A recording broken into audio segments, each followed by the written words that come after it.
Hi, I just want to share with you a little tip that I sometimes use to create a little bit of depth in scenes like this in beautiful Padley Gorge.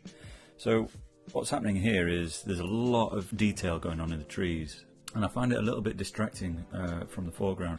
Sometimes it can get a little bit confusing. There's a lot of detail going on there, and I just want to drop the background off a little bit more. I'm going to use this tool and I'm going to drag it across the middle ground so it's focus stacked, so the middle has got high detail in it.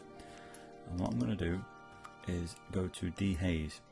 Now instead of going up, which a lot of people do to put contrast and colour back into a shot, I'm actually going to bring it down, and watch what happens. It slowly brings in almost like a fog.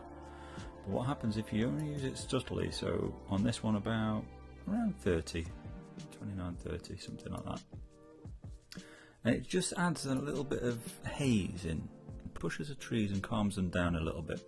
That's all very well, but now we've got the same effect happening on these, which are more in the foreground and middle ground, and we've lost that detail. But what you can do is go to brush, go to erase, and bring all that colour back and the detail.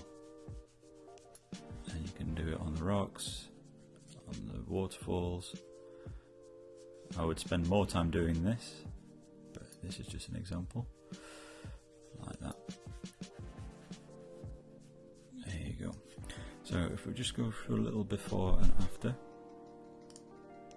That's before, so the details there, it's lovely, but I just want to calm it down a little bit and just bring it in like that.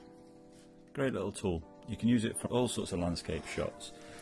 Works best when you can separate the areas, so like you've got foreground, middle ground and background, and just apply it to that. Okay, cheers.